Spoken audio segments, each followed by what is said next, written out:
this. I don't care what you got. Sit down. Sit down. Welcome back to the Audit Files. I expose government abuses against everyday Americans to defend your constitutional rights. If you stand with me, like and share this video so it doesn't happen to someone else.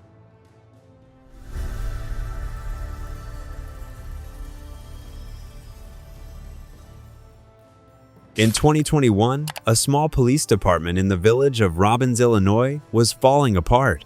The village had failed to renew its contract with the local police union in 2019. And within just a couple of years, the department was on the brink of collapse due to low wages, poor working conditions, and officer shortages.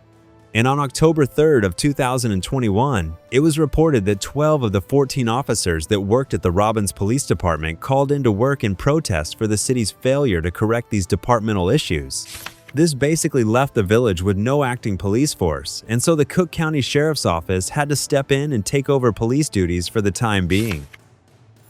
Our job, as usual, everywhere you go, is keep the people safe. Some words of encouragement before these Cook County Sheriff's Police head out to patrol the village of Robbins. They've been working in the village since Robbins Police walked off the job Friday night. Our job, as usual, everywhere we go is to keep the people safe. Some words of encouragement before these Cook County Sheriff's Police head out to patrol the village of Robbins. They've been working in the village since Robbins Police walked off the job Friday night. The newly elected mayor of Robbins, a man named Tyrant Bryant, assured the citizens that they would be safe while they formulated a plan to revise the department. And the village leaders drafted a man named David Shepard to take over the role as the new police chief. But it didn't take long for things to start going off the rails for the department again.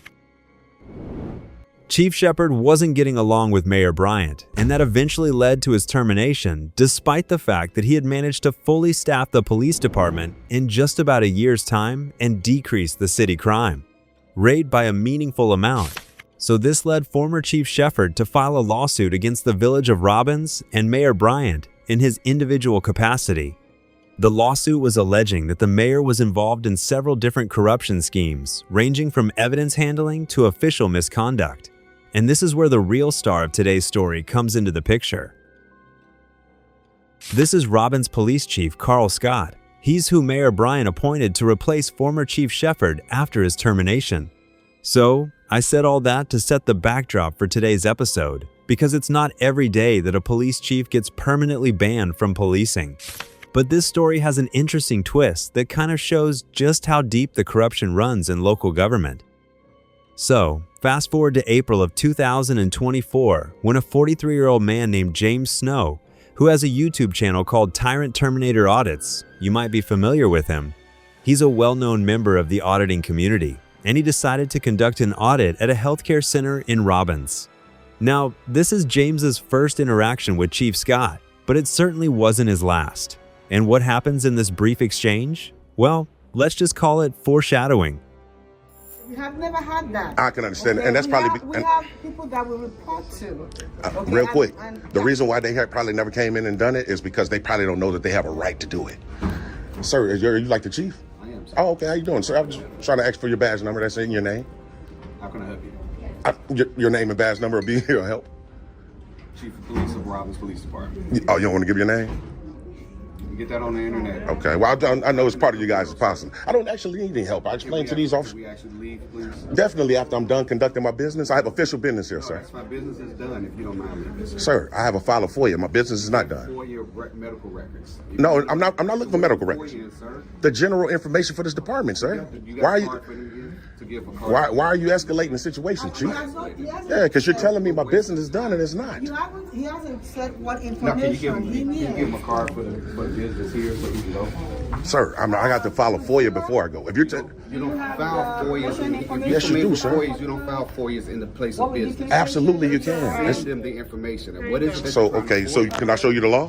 Where it say I can do it? What are you trying to FOIA? General information for this department. Here's general information right here. No, ma'am. No, sir. That's not what I want. What is it that you want, sir? Specific stuff that I'm going to put on my request. I don't have to tell you, sir. Okay, right now respectfully. you have to leave. So you saying if I don't leave, I'm going to be arrested?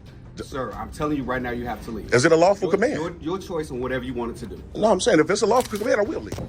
So, according to James, Chief Scott, along with the other officers, placed him in handcuffs, put him in the back of a patrol car, and eventually issued him citations for disorderly conduct and breach of the peace. James went to court for these charges a few months later, and both of them were dismissed after the judge actually watched the footage in court. So naturally, after having his charges dismissed, James attempted to do the first thing that any victim of police misconduct should do after resolving any pending criminal charges. And he went to the Robbins Police Department to file a formal complaint against Chief Scott. And here's how that went.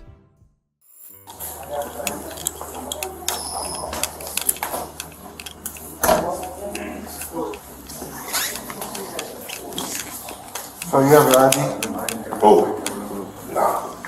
I don't just riding around with ID. Why would you need my ID? Yes, I need your ID. Why? Because I'm filing a complaint. I'm asking, why do you need it?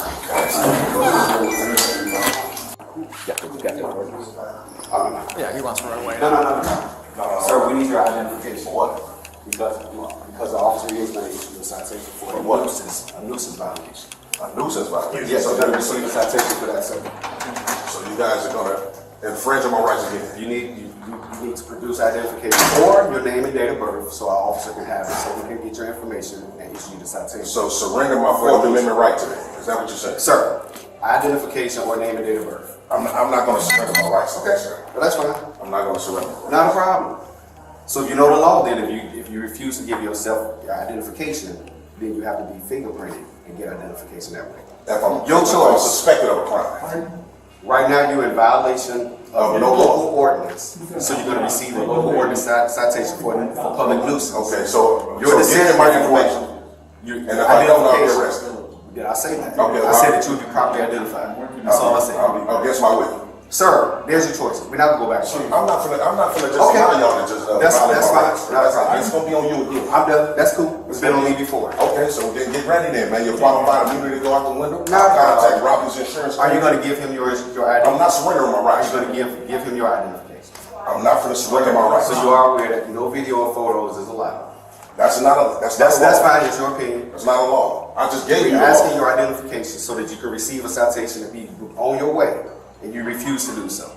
I'm gonna say this. No. I will do it if I'm threatened with arrest. Put it like that. If you say I will be It's a arrested, I don't citation. do it. It's a citation. Then I will. You're not going to hear the words arrest come out of my mouth. Okay. I'm smarter than that. Okay. It's a citation. You're going to give him your identification so you can receive your citation like any other thing and move on your way. I'm not gonna surrender my rights. Did I ask for your rights? I asked My for rights. I have a identification. right to be in my person's Not papers in a right. effect. Fourth Amendment. I You have a right. but you don't have the right to secure. photo or video when it's clearly posted. That's not a law. That's fine. What are you going to do? Are you going to give him your identification? I'm not surrendering my rights. So you want to be fingerprinted and go through that process? If you want to unlawfully Okay, but that's fingerprint- fine. If we can go this way. Yep, you can turn your camera off exactly on what video when you're back there. Okay, good. Yeah, I did. What's up? Go. Why you being I did. Why you being aggressive? Shit, that's what you are. You are. Shut up. Come on, man.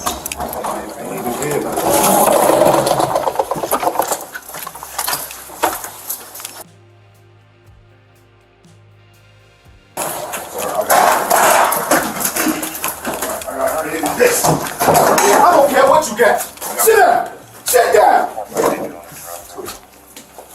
I got hard-headed this, Chief. Yeah. What else you got? The body camera footage ends here with the chief ordering the two other officers to turn off their body cams. But that didn't stop the interview room's camera from capturing what happened next. Unfortunately, there was no audio attached to this interview room camera footage in the public records request that I submitted. And like I just said, Chief Scott had ordered the other two officers to turn off their body cameras. So we have no idea what's being said here, but I'm sure you can use your imagination. Chief Scott and the other officers trapped James in this room and beat him and interrogated him for over 30 minutes. And I'm just showing you what I can show you here and hitting the highlights of this footage. It is reported that at one point the chief even asked one of the officers for their batons, but the officer refused to give them to him. The chief also took James' wristwatch and intentionally smashed it, and his cell phone was found in a nearby sewage drain. So, they eventually released James after issuing him a summons for a nuisance charge. And it didn't take long for an investigation to be launched into the chief's conduct. Less than 2 weeks after this interaction took place, CBS News Chicago caught wind of the story and were the first major outlet to break the story outside of YouTube. But at the time, the story was just an article. And as far as I can tell, not even James had posted any footage of this interaction at the time, so there was no video attached, nothing really to make this go viral. But despite the lack of public scrutiny, Chief Scott was initially placed on an unpaid administrative leave. But then Mayor Bryant started trying to fire him, so Chief Scott just resigned before he could be terminated. And although he got away without being technically fired from his job, he didn't get away without being sued and charged with multiple crimes. The former acting police chief, is facing criminal charges. Our Andrew Ramos broke this story last month. 47-year-old Carl Scott was on duty last month when a man known as Tyrant Terminator Audits on social media walked into the police station to file a complaint against him related to an earlier incident. That is where the trouble started.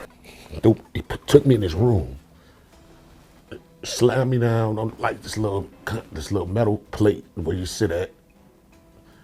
And he told the two officers to cut the cameras off. And they just started beating me. He accuses Scott of repeatedly hitting him in the head while the two other officers watched.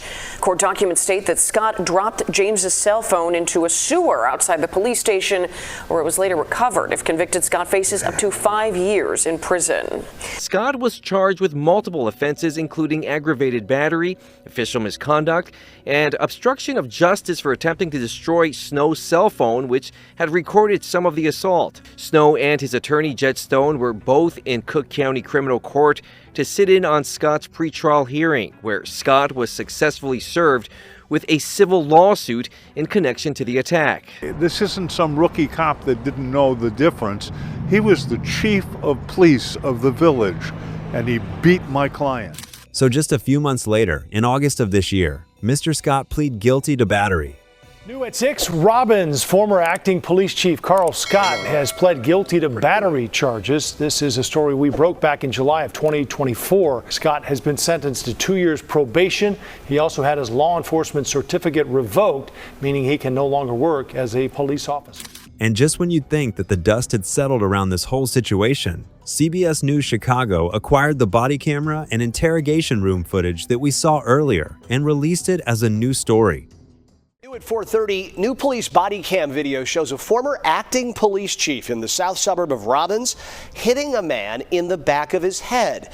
We first brought you this story a year and a half ago. Happened in July 2024 when a 43-year-old man came to the police department to file a complaint against the chief over a previous incident. So, for whatever reason, immediately after CBS News ran this story, Mr. Scott decided that it would be a good idea to call them up and offer to give a personal interview to tell his side of the story, which resulted in what I believe to be one of the most cringeworthy interviews of 2026. Like seriously, I don't know how this isn't a meme yet. It's almost like a carbon copy of the R. Kelly interview. Tonight in an interview you'll see only on CBS News Chicago, former Chief Carl Scott spoke to our Jermod Terry, apologizing and taking responsibility for what happened. Everybody needs to know the why, not the one-sided narrative. Scott understands the video is damning, and he admits on that day he should have done one thing. Walk away. Instead, Scott says he let this man, who CBS Chicago identified as James, get the best of him. When we humanize the badge, so when we humanize that, then we understand.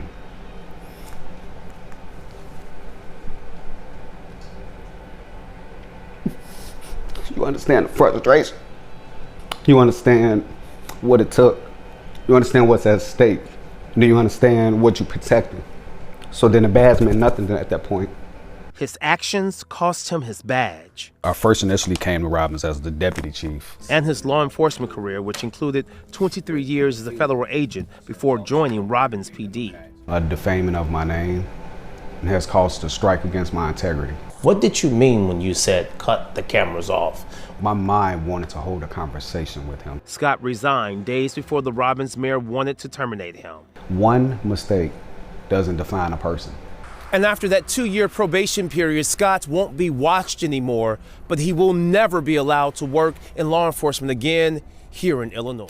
Now, keep in mind, all this happened months after Mr. Scott had supposedly made his final round in the news cycle. And so, Mr. Scott had already been working on ways to move on to bigger and better things after his law enforcement career. And it turns out that while he was under criminal investigation on April 30th of this year to be exact, Mr. Scott was elected and appointed to be the vice president of Elementary School District 159. Now, because CBS News had brought this story back into the limelight a little bit by releasing the body camera footage, and of course, Mr. Scott decided to heighten that limelight by volunteering for an incredibly insincere and awkward interview. The parents in that school district suddenly realized that he had been quietly slipped onto the board, with no one mentioning anything about his past or his pending criminal charges. Though Carl Scott Sr. stepped down as Robbins police chief more than a year ago following that violent altercation that was captured on video, those concerns have now followed him to his new position here on the school board with demands for a second resignation. But Scott says he's not backing down. This footage of then Robbins Police Chief Carl Scott Sr. hitting a man in front of other officers has parents raising concerns at Wednesday night's District 159 school board meeting in Madison, where Scott, now serving as the school district's vice president, faced calls for his resignation. Our children deserve great leadership, not subprime leadership, and a leadership that deals with integrity and not violence.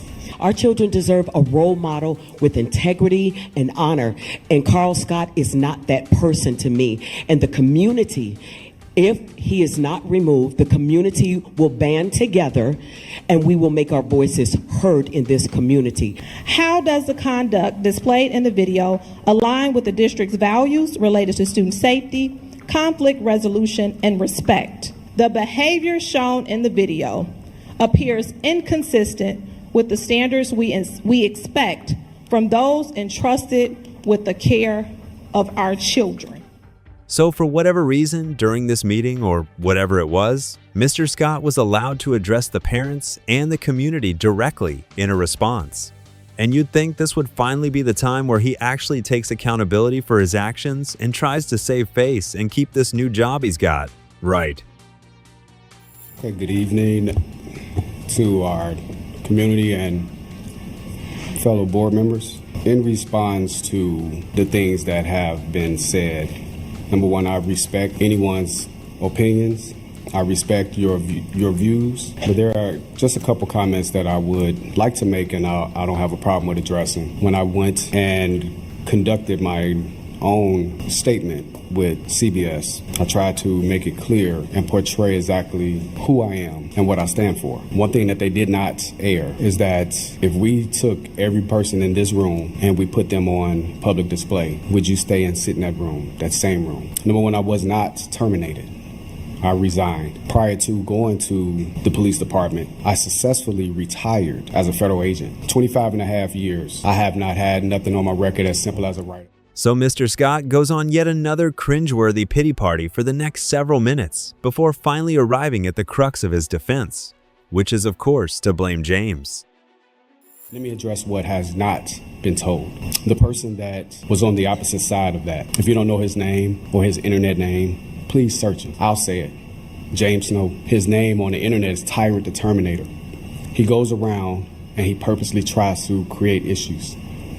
And he finds situations and he tries to blow them up to get a rise out of people. Prior to that event that took place, he came out there before and raised an issue in the Robbins Health Clinic.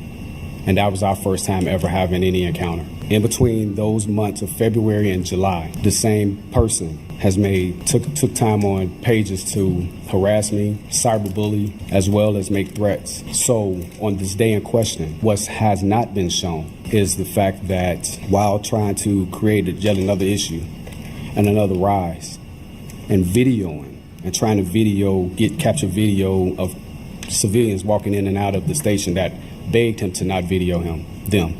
When he was at the clinic videoing patients, which is a HIPAA violation, he was trying to video behind the clerk's desk where law enforcement and sensitive information that could have had anybody's information in here was on there. He was trying to video this stuff to get information. So being requested to leave was not his choice. He chose to continue to try to do things. What was not shown was him aggressively coming towards me. But because I'm held at a higher standard, they showed me. Ah, yes. The old everyone gets mad defense, with a little bit of it was his fault sprinkled on top. The whole, oh, just because I'm a public official, I should be held to a higher standard complaint also seems kind of familiar, almost like I just heard this before recently. So anyway, Mr. Scott went on to bore the audience with this whole I'm humanizing the badge speech, which I don't even think he understands what that phrase means. But it wasn't long before someone in the crowd just got tired of his nonsense and eventually heckled and booed him out of the room. Thank you so much, Mr. Scott. So at this time, I'll turn it up. I'm sorry, ma'am. At this time, I understand what you're trying to say. I understand. Resource officer, we are no longer taking any more public comments at this time. I didn't say that. So thank you so much. Thank you. Yeah. That concludes our closed session. I took accountability. Yeah, Carl, you're not gonna go back with her. I took accountability. I did. All right. It's everybody's fault but yours. You sound ridiculous. Yeah, keep saying. We gotta finish the meeting. I wouldn't leave her out there.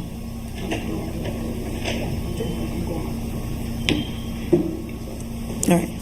Thank you so much. It is now December. So, as of the date of editing this episode, District 159's website still lists Scott as the vice president. It's unclear if the board is going to be taking any action to address the concerns of the community or the parents in that district. And James's civil lawsuit is still pending. Well, ladies and gentlemen, I think this story sheds some light on how deep the threads go of government employment within the web of that industry, particularly at the local level. It's almost like all small municipalities are working together as these employment nodes to accept each other's rejected public employees. Like a vast network of utterly unemployable people who are also highly unaccountable. Basically, individuals who are moved around from position to position until they get somewhere where they won't make a fuss and can't cause any legitimate liability.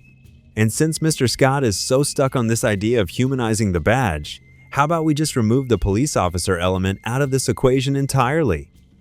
No matter who I saw on video, dragging someone to a back room to beat their ass just for asking questions, I would not have faith in that person to hold public office, especially not one dealing with children. And it's just mind-boggling to me that it's 2026 and we still have very high-ranking law enforcement officials who do not understand fundamental concepts in regards to state law, constitutional law, or civil rights. Which brings me to my next point.